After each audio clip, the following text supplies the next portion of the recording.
Olá, seja bem-vindo a mais um dia do nosso plano de leitura da Bíblia. Hoje nós estamos no dia 132 e faremos a leitura dos capítulos 31, 32 e 33 do livro de 2 Crônicas. Então vamos lá, capítulo 31. Quando a festa acabou, os israelitas saíram pela cidade de Judá e despedaçaram as pedras sagradas e derrubaram os postes sagrados. Eles destruíram os altares idólatras em todo Judá e Benjamim, e em Efraim e Manassés. Depois de destruírem tudo, voltaram para suas cidades, cada um para sua propriedade. O serviço do templo é reorganizado. Ezequias designou os sacerdotes e os levitas por turnos, cada um de acordo com seus deveres, para apresentarem holocaustos e sacrifícios de comunhão, ministrarem, darem graças e cantarem louvores, junto às portas da habitação do Senhor. O rei contribuía com seus bens pessoais para os holocaustos da manhã e da tarde, e para os holocaustos dos sábados, das luas novas e das festas fixas, conforme o que está escrito na lei do Senhor.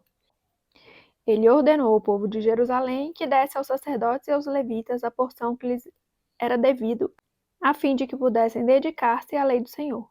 Assim que se divulgou essa ordem, os israelitas deram com generosidade o melhor do trigo, do vinho, do óleo, do mel e de tudo que os campos produziam. Trouxeram o dízimo de tudo. Era uma grande quantidade. Os habitantes de Israel e de Judá, que viviam nas cidades de Judá, também trouxeram o dízimo de todos os seus rebanhos e das coisas sagradas dedicadas ao Senhor, o seu Deus, ajuntando-os em muitas pilhas. Começaram a fazer isso no terceiro mês e terminaram no sétimo. Quando Ezequias e os seus oficiais chegaram e viram as pilhas de ofertas, louvaram o Senhor e abençoaram Israel, seu povo. Ezequias perguntou aos sacerdotes e aos levitas sobre essas ofertas. O sumo sacerdote Azarias, da família de Zadok, respondeu: Desde que o povo começou a trazer suas contribuições ao templo do Senhor, temos tido o suficiente para comer e ainda tem sobrado muito, pois o Senhor tem abençoado o seu povo, e esta é a grande quantidade que sobra. Ezequias ordenou que preparassem despensas no templo do Senhor, e assim foi feito. Então recolheram fielmente as contribuições, os dízimos e os presentes dedicados. O levita Conanias foi encarregado desses deveres, e seu irmão Simei era o seu auxiliar. Jeiel, Azazias, Naate, Azael, Jeremote, Josabade, Eliel, Ismaquias, Maate e Benaíam eram supervisores subordinados a Conanias e ao seu irmão Simei, por nomeação do rei Ezequias e de Azarias, o oficial encarregado do templo de Deus. Coré, filho do levita Imná, guarda da porta leste, foi encarregado das ofertas voluntárias feitas a Deus, distribuindo as contribuições dedicadas ao Senhor e as ofertas santíssimas. Sob o comando dele estavam Éden, Miniamim, Jesuá, Semaías, Amarias e Secanias, que nas cidades dos sacerdotes, com toda a fidelidade, distribuíam ofertas aos seus colegas sacerdotes de acordo com seus turnos, tanto aos idosos quanto aos jovens.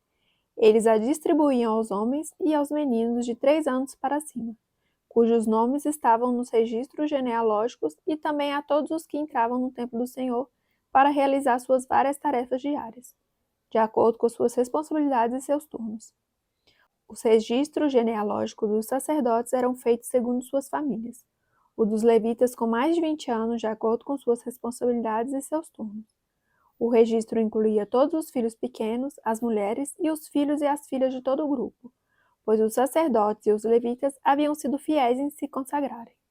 Entre os sacerdotes descendentes de Arão que viviam nas terras de pastagem ao redor de suas cidades, foram nomeados alguns deles, de cidade em cidade, para distribuírem as ofertas a todos os sacerdotes e a todos os que estavam registrados nas genealogias dos levitas.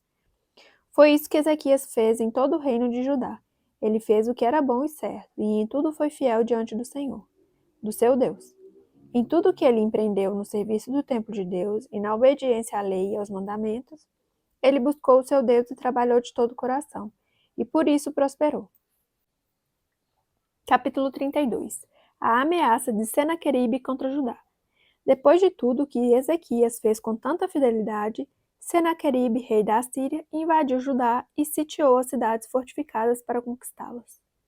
Quando Ezequias viu que Senaqueribe pretendia guerrear contra Jerusalém, consultou seus oficiais e os comandantes do exército sobre a ideia de mandar fechar a passagem de água das fontes do lado de fora da cidade, e eles concordaram.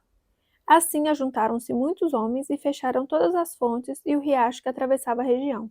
Eles diziam: Por que deixar que os reis da Assíria venham e encontrem toda essa água? Depois, com grande empenho, reparou todos os trechos quebrados no muro e construiu torres sobre ele. Construiu outro muro do lado de fora do primeiro e reforçou o Milo, da cidade de Davi, e mandou fazer também muitas lanças e muitos escudos. Nomeou sobre o povo oficiais militares e os reuniu na praça junto à porta da cidade, animando-os com essas palavras: Sejam fortes e corajosos, não tenham medo nem desanimem, por causa do rei da Síria e do seu enorme exército, pois conosco está um poder maior do que o que está com ele. Com ele está somente o poder humano, mas conosco está o Senhor, o nosso Deus, para nos ajudar e para travar as nossas batalhas. E o povo ganhou confiança com o que disse Ezequias, rei de Judá. Mais tarde, quando Senaqueribe, rei da Síria, e todas as suas forças estavam sitiando Laquis, mandou oficiais a Jerusalém com a seguinte mensagem a Ezequias e a todo o povo de Judá que morava lá. Assim disse Senaqueribe, rei da Síria: Em que vocês baseiam a sua confiança para permanecerem cercados em Jerusalém? Quando Ezequias diz: O Senhor, o nosso Deus, nos salvará das mãos do rei da Síria, ele o está enganando para deixá-los morrer de fome e de sede. Mas não foi o próprio Ezequias que retirou os altares desses deuses, dizendo a Judá e a Jerusalém: Vocês devem adorar diante de um só altar e sobre ele queimar incenso?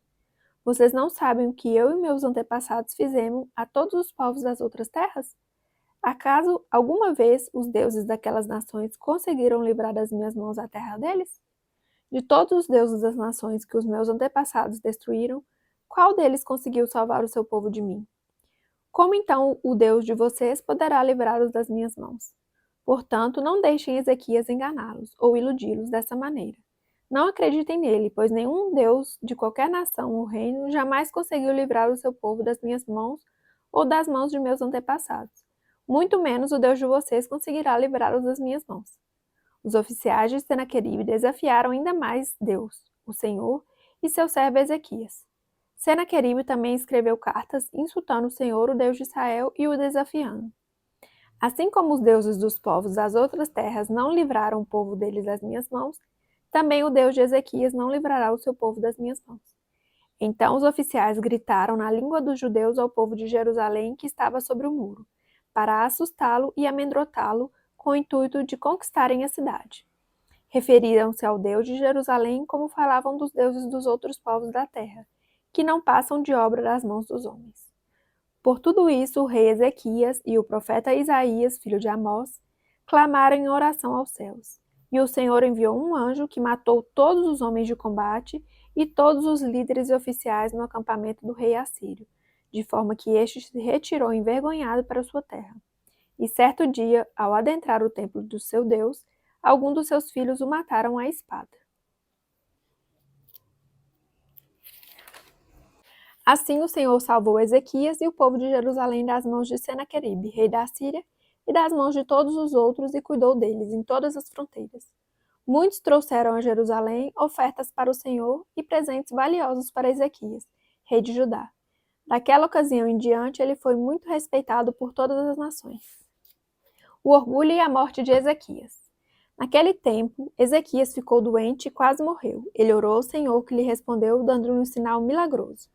Mas Ezequias tornou-se orgulhoso e não correspondeu à bondade com que foi tratado. Por isso a ira do Senhor veio sobre ele, sobre Judá e sobre Jerusalém. Então Ezequias humilhou-se, reconhecendo o seu orgulho, como também o povo de Jerusalém. Por isso a ira do Senhor não veio sobre eles durante o reinado de Ezequias. Possuía Ezequias muitíssimas riquezas e glória. Construiu depósitos para guardar prata, ouro, pedras preciosas, especiarias, escudos e todo tipo de objetos de valor. Também construiu armazéns para estocar trigo, vinho e azeite. Fez ainda estábulos para os seus diversos rebanhos e para as ovelhas. Construiu cidades e adquiriu muitos rebanhos, pois Deus lhe dera muitas riquezas. Foi Ezequias que bloqueou o manancial superior da fonte de Gion e canalizou a água para a parte oeste da cidade de Davi. Ele foi bem-sucedido em tudo o que se propôs a fazer. Mas, quando os governantes da Babilônia enviaram uma delegação para perguntar-lhe acerca do sinal milagroso que havia ocorrido no país, Deus o deixou para prová-lo e para saber tudo o que havia em seu coração. Os demais acontecimentos do reinado de Ezequias e seus atos piedosos estão escritos na visão do profeta Isaías, filho de Amós, no livro dos reis de Judá e de Israel. Ezequias descansou com seus antepassados e foi sepultado na colina onde estão os túmulos dos descendentes de Davi. Todo Judá e o povo de Jerusalém prestaram-lhe homenagens por ocasião da sua morte. E seu filho Manassés foi o seu sucessor. Capítulo 33. O reinado de Manassés, rei de Judá. Manassés tinha 12 anos de idade quando começou a reinar e reinou 55 anos em Jerusalém. Ele fez o que o Senhor reprova, imitando as práticas detestáveis das nações que o Senhor havia expulsado de diante dos israelitas. Reconstruiu os altares idólatras que seu pai Ezequias havia demolido, ergueu altares para os Baalins e fez postes sagrados. Inclinou-se diante de todos os exércitos celestes e lhe prestou culto. Construiu altares no templo do Senhor, do qual o Senhor tinha dito: Meu nome permanecerá para sempre em Jerusalém. Nos 2 pátios do templo do Senhor, ele construiu altares para todos os exércitos celestes. Chegou a queimar seus filhos em sacrifício no vale de Ben-Rinom, praticou feitiçaria, adivinhação e magia, e recorreu a médiuns e aos que consultavam os espíritos. Fez o que o Senhor reprova, provocando-o à ira. Ele tomou a imagem esculpida que havia feito e a colocou no templo, do qual Deus tinha dito a Davi e ao seu filho Salomão: Neste templo e em Jerusalém, que escolhi entre todas as tribos de Israel, porei meu nome para sempre. Não farei os pés dos israelitas deixarem novamente a terra que deu aos seus antepassados, se tão somente tiverem o cuidado de fazer tudo o que lhes ordenei em todas as leis, decretos e ordenanças dadas por meio de Moisés. Manassés, porém, desencaminhou Judá e o povo de Jerusalém, ao ponto de fazerem pior do que as nações que o Senhor havia destruído diante dos israelitas. O Senhor falou a Manassés e ao seu povo, mas não lhe deram atenção. Por isso o Senhor enviou contra eles os comandantes do exército do rei da Síria, os quais prenderam Manassés, colocaram-lhe um gancho no nariz e algemas de bronze e os levaram para a Babilônia. Em sua angústia, ele buscou o favor do Senhor, o seu Deus, e humilhou-se muito diante do Deus de seus antepassados. Quando ele orou, o Senhor o ouviu e atendeu o seu pedido e o trouxe de volta a Jerusalém e a seu reino. E assim Manassés reconheceu que o Senhor é Deus. Depois disso, ele reconstruiu e aumentou a altura do muro externo da cidade de Davi, a oeste da fonte de Gion, no vale até a entrada da Porta do Peixe, em torno da colina de Ofeu. Também pôs comandantes militares em todas as cidades fortificadas de Judá. Manassés tirou do templo do Senhor os deuses estrangeiros e a imagem que havia colocado lá, bem como todos os altares idólatras que havia construído na colina do templo em Jerusalém, e jogou-os fora da cidade. Depois restaurou o altar do Senhor e sobre ele ofereceu sacrifícios de comunhão e ofertas de gratidão, ordenando a Judá que servisse o Senhor, o Deus de Israel. O povo, contudo, continuou a sacrificar nos altares idólatras, mas somente ao Senhor, o seu Deus. Os demais acontecimentos do reinado de Manassés, incluindo sua oração a Deus e as palavras que os videntes lhe falaram em nome do Senhor, o Deus de Israel, estão escritos nos registros históricos dos reis de Israel. Sua oração e a resposta de Deus, bem como todos os seus pecados e a sua infidelidade, além dos locais onde construiu altares idólatras e ergueu postes sagrados e ídolos, antes de humilhar-se, tudo está escrito nos registros históricos dos videntes. Manassés descansou com seus antepassados e foi sepultado em sua propriedade, e seu filho Amon foi o seu sucessor. O reinado de Amon, rei de Judá. Amon tinha 22 anos de idade quando começou a reinar e reinou 2 anos em Jerusalém. Ele fez o que o Senhor reprova. À semelhança de seu pai, Amon prestou culto e ofereceu sacrifício a todos os ídolos que Manassés havia feito. Mas, ao contrário de seu pai Manassés, não se humilhou diante do Senhor. Antes, aumentou a sua culpa. Os oficiais de Amon conspiraram contra ele e o assassinaram em seu palácio. Mas o povo matou todos os que haviam conspirado contra o rei Amon e proclamou seu filho Josias rei em seu lugar. Finalizamos mais um dia do nosso plano de leitura da Bíblia. Obrigada pela sua companhia. Fique com Deus e até amanhã. Tchau, tchau.